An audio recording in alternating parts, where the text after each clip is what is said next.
أعوذ بالله من الشيطان الرجيم. بسم الله الرحمن الرحيم.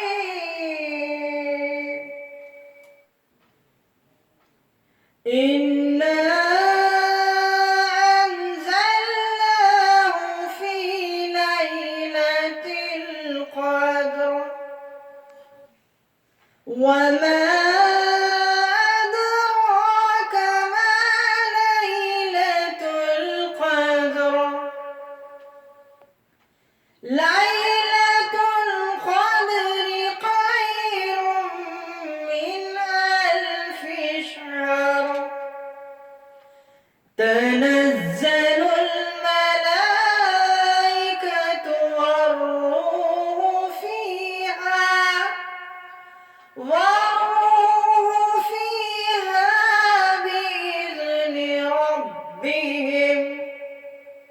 بإذن ربهم من كل أمر. سلام هي حتى مطلع الفجر. آمنت بالله صدق اللہ العظیم. اللہ کے نام سے جو بے انتہا مہربان نہایت رحم فرمانے والا ہے.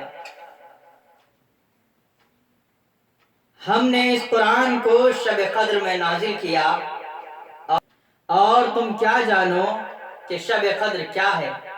شب قدر 1000 مہینوں سے زیادہ بہتر ہے. فرشتے اور روح اس میں اپنے رب کے اذن سے ہر حکم لے کر اترتے ہیں. وہ رات سراسر سلامتی ہے طلوع فجر تک. الحمدللہ عزیز اسلامی بھائیوں اور میرے دین حق کے مجاہدوں، آج چونکہ 27ویں طاق شب سے ہم گزر رہے ہیں، اس کی نسبت سے میں نے آج سورۃ القدر کا چناؤ کیا ہے اور انشاءاللہ میں کوشش کروں گا کہ کما حق کچھ ایسی باتیں جو اس شب قدر میں ضروری ہے کرنی چاہیے، جس سے ہم آج کوسوں دور ہونے کی وجہ سے اس بابرکت مہینے میں اور اس بابرکت رات میں اللہ اکبر غافلوں کی زندگی گزارتے ہیں.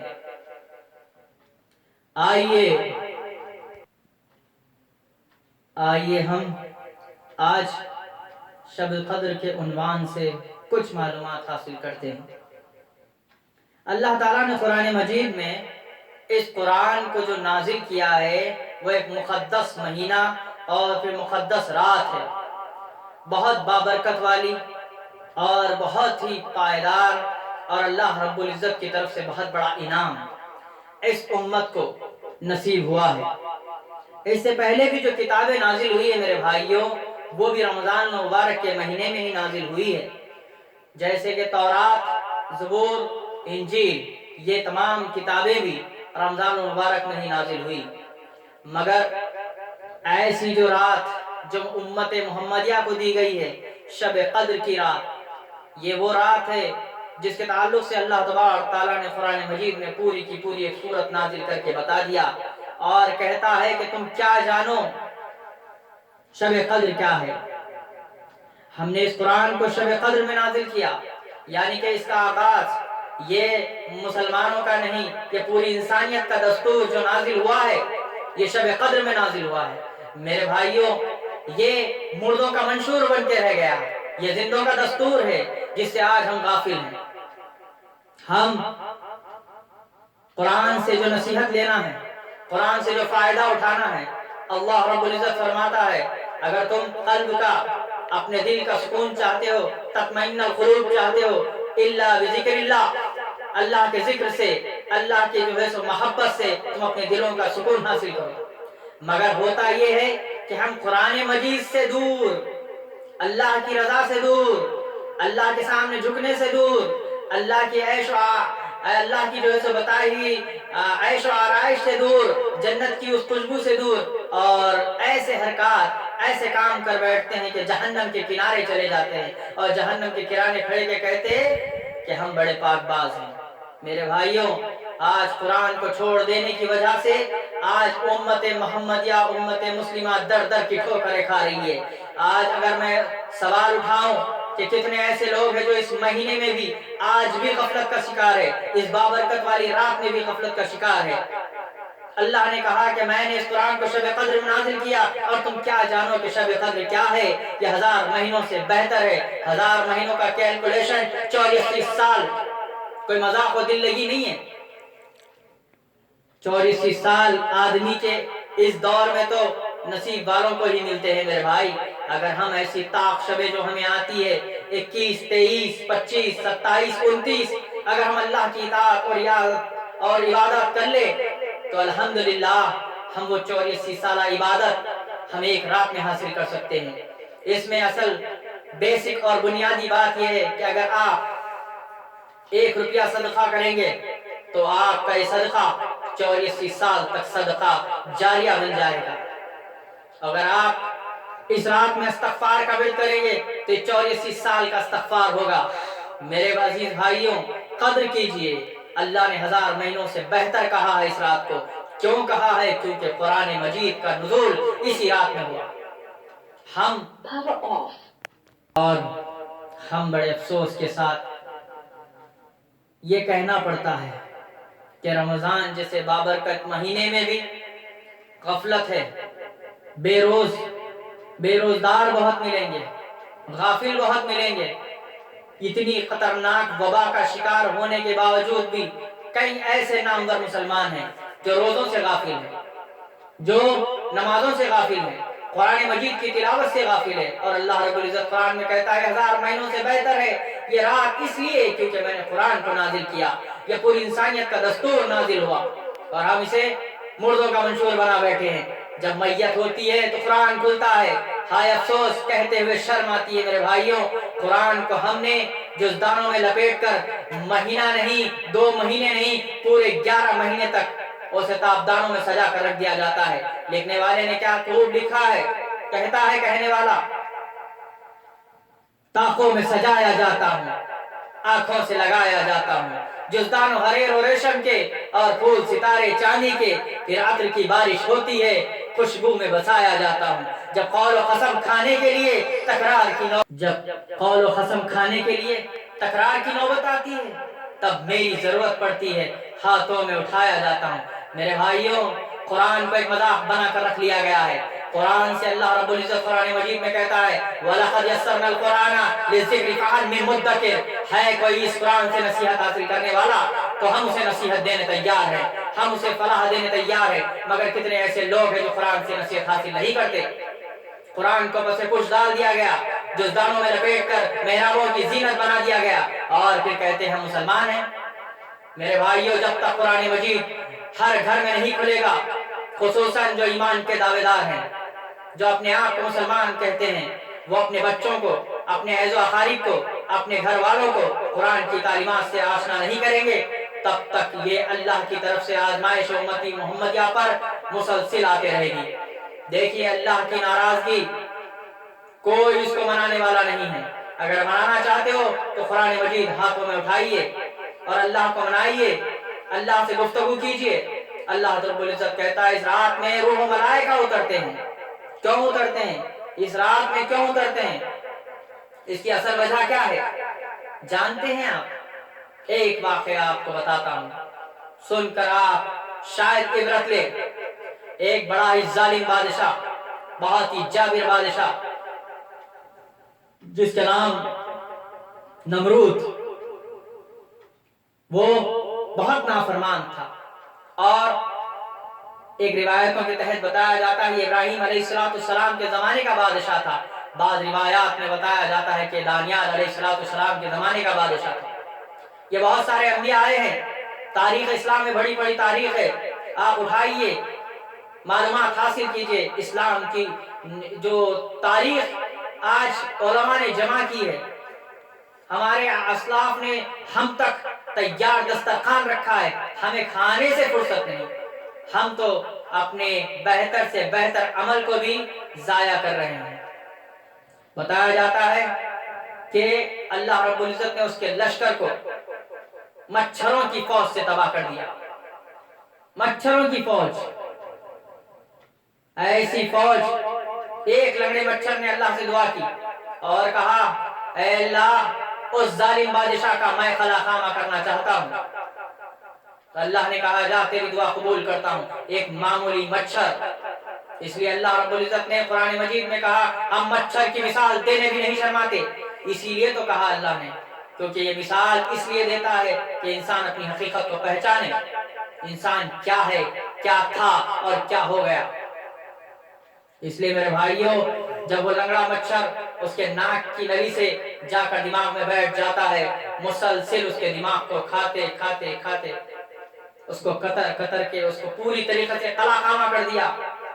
جب اس نے اپنے اوپر متعین کر لیے کچھ وزراء، اس کو جب تک سکون نہیں ملتا جب تک اس کے سر پر مارا نہیں جاتا، روزانہ ایک ڈیوٹی ہوتی ایک وزیر کی کہ اسے مار، اور مسلسل وہ مارتا جاتا۔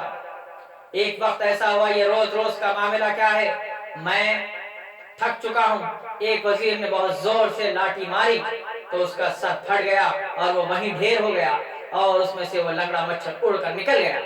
یہ اللہ کی شان ہے میرے بھائیوں، وہ کسی کو بھی کسی جگہ بھی قائم کر دے، کسی کو بھی کسی جگہ بھی دائم کر دے، ہمارے اختیار میں کچھ نہیں۔ قرآن مجید سے جو جڑ جاتے ہیں اللہ ان کا محافظ بن جاتا ہے۔ میرے بھائیوں، یہ راز سراسر سلامتی ہے۔ کب تک؟ طلوع فجر تک جاگیے، اللہ کی عبادت میں جاگیے، روڈوں پہ، نکڑوں پہ، چوراہوں پہ، چبوتروں پہ نہیں میرے بھائیوں، روڈوں اور چبوتروں پہ جاگنا تمہارا ضائع ہوگا، اور تمہارا یہ جاگنا بے فضول ہوگا اگر تم اپنے گھروں میں بیٹھ کے استغفار کرتے بیٹھ جاؤ گے، اللہ کی رضا کے لیے الحمدللہ کی تسبیح کرتے بیٹھ جاؤ گے، تمہارے لیے کامیابی کا باعث بنے گی، بجز ان چوراہوں پر کھڑے کے، ان چبوتروں پر بیٹھنے کے، ان ہوٹلوں کو آباد کرنے کے بجائے اپنے گھروں میں اللہ کے ذکر کو آباد کرو، اپنے اللہ کے رضا مندی کی جتنی کوشش کر سکتے ہو استغفار کرو، تسبیحات کرو، اور اللہ سے دعائیں مانگو خوف کے ساتھ، وخوفوں وطمع، خوف اور اللہ کے طمع کے ساتھ گڑ گڑا کر مانگے۔ اس لیے میرے بھائیوں، یہ رات کا پورا فائدہ اٹھائیے، اور اللہ تبارک تعالیٰ نے جو قرآن مجید نازل کیا ہے، میں ایک واقعہ بتا کر بادشاہ کا اپنی بات مکمل کروں گا۔ دیکھیے، 3 وزراء ایک بادشاہ کے سامنے حاضر ہوئے، اور بادشاہ نے اعلان کیا تینوں وزراء کو، جاؤ جا کر میرے لیے پھل سمیٹ کر لاؤ، تھیلا بھر پھل۔ اس نے کہا، جب یہ اعلان وزراء نے سنا تو 3 وزراء الحمدللہ بادشاہ کی حکم پر لبیک کہا اور تینوں نکل پڑے۔ پہلے وزیر نے کیا کیا، بہترین شفاف اور بہت ہی لذیذ پھل جمع کیے، تھیلے میں بھر لیا اور وہ لے کر اپنے گھر چلا گیا، کیونکہ صبح بادشاہ کے دربار میں حاضری دینی تھی۔ دوسرے وزیر نے کیا کیا، کڑوے کسیلے اچھے برے تمام پھل جمع کر لیے اور وہ بھی اپنے گھر لے گیا، کیونکہ صبح بادشاہ کے ہاں حاضری دینی تھی۔ تیسرے وزیر نے بھی یہی کام کیا۔ تیسرے وزیر نے کیا کیا، ارے اب کیا بادشاہ تھیلا کھول کر دیکھے گا، اس نے گھاس پھوس ڈال کر تھیلے کو بھر لیا اور وہ بھی گھر چلا گیا۔ جب دوسرا دن آیا تو وہ تینوں کے تینوں وزراء بادشاہ کے سامنے حاضر ہوئے، اور بادشاہ نے جب وہ تینوں کو دیکھا، تینوں کے ساتھ وہ تھیلے جو موجود تھے، تو بادشاہ نے کہا انہیں قید خانے میں ڈال دو 2 ہفتے تک ان کے تھیلوں سمیت۔ تو بادشاہ نے کہا 2 ہفتوں تک انہیں نہ کھانا دیا جائے نہ پانی دیا جائے، انہیں بند کر دیا جائے۔ جیل خانے میں جب بند کر دیا گیا تو پہلا جو وزیر تھا، جو صاف شفاف پھل لے کر جمع کر لیا تھا، وہ الحمدللہ کھاتا پیتا مزے سے 2 ہفتے تک وہ جیل میں رہا، نہ اسے کوئی پریشانی لائق ہوئی، نہ وہ کوئی بیمار ہوا۔ مگر دوسرا جو وزیر کڑوے کسیلے اچھے برے تمام پھل جمع کیا تھا، اس نے جب کھایا تو وہ بیمار ہو گیا۔ اور آخری کا جو فرد تھا جس نے گھاس پھوس جمع کی تھی اسے کھانے کے لیے کچھ حاصل نہیں ہوا اور وہ جیل میں ہی مر گیا۔ اس واقعے سے مسلمانوں کو سبق لینا چاہیے، جو اعمال تم کرو گے، جو تم یہاں بو گے، کل میدان محشر میں وہی تمہیں ملنے والا ہے۔ آج اللہ رب العزت نے رمضان جیسے بابرکت مہینے سے ہمیں سرفراز کیا ہے۔ کتنے ایسے اموات ہیں جو ہماری آنکھوں کے سامنے ہو جاتے ہیں، کتنے ایسے لوگ تھے جو پچھلے رمضان میں تھے آج نہیں ہے، مگر ہم پھر بھی نصیحت نہیں لیتے اور ہم اپنی دنیا پرستی میں پڑے ہوئے رہتے ہیں، بس دکھاوے کے اعمال کرتے ہیں۔ رمضان آ گیا تو 10 رمضان تک بڑے شعور کے ساتھ آتے ہیں، پھر 20 رمضان تک غائب، پھر آخر میں نظر آئے تو پھر چاند کے بعد نظر آئے، پھر عید کو نظر آئے تو پھر رمضان تک غائب۔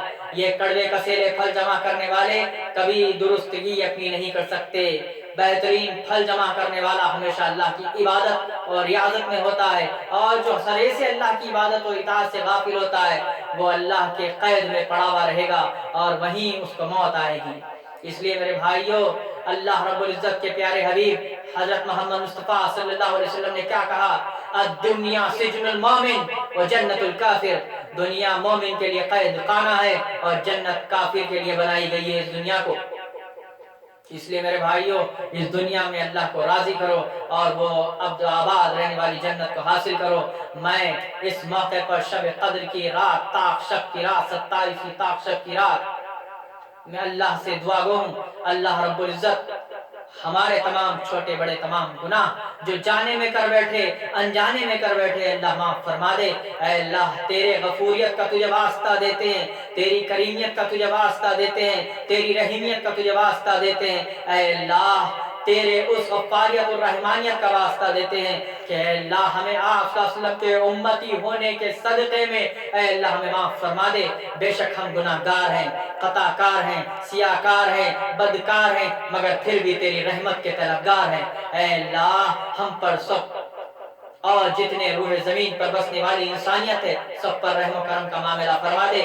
اے اللہ، اس وائرس جو ایک وبا کی شکل میں اب پھیلا ہوا ہے، کووڈ-19 یعنی کہ کورونا وائرس کی شکل میں یہ جو آزمائش آئی ہے، اللہ ان سب سے سب کو نجات دے۔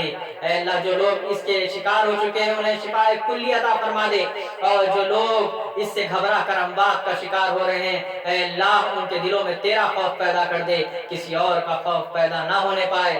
اے اللہ، ہم عاجز ہیں، ہم بندے ہیں اور گندے ہیں، مگر مالک تو رب ہے، تو دینے کو پسند کرتا ہے، ہم مانگنے کو پسند کرتے ہیں۔ ہمارا مانگنا تجھے پسند ہے اور تجھے تیرا دینا پسند ہے۔ اے اللہ، ہم تیرے دینے کی صفت کو، آج تیری رحمت کو مانگتے ہیں۔ اس رات میں ہم سب پر رحم و کرم کا معاملہ فرما دے اور ہماری مغفرت کا اعلان فرما دے۔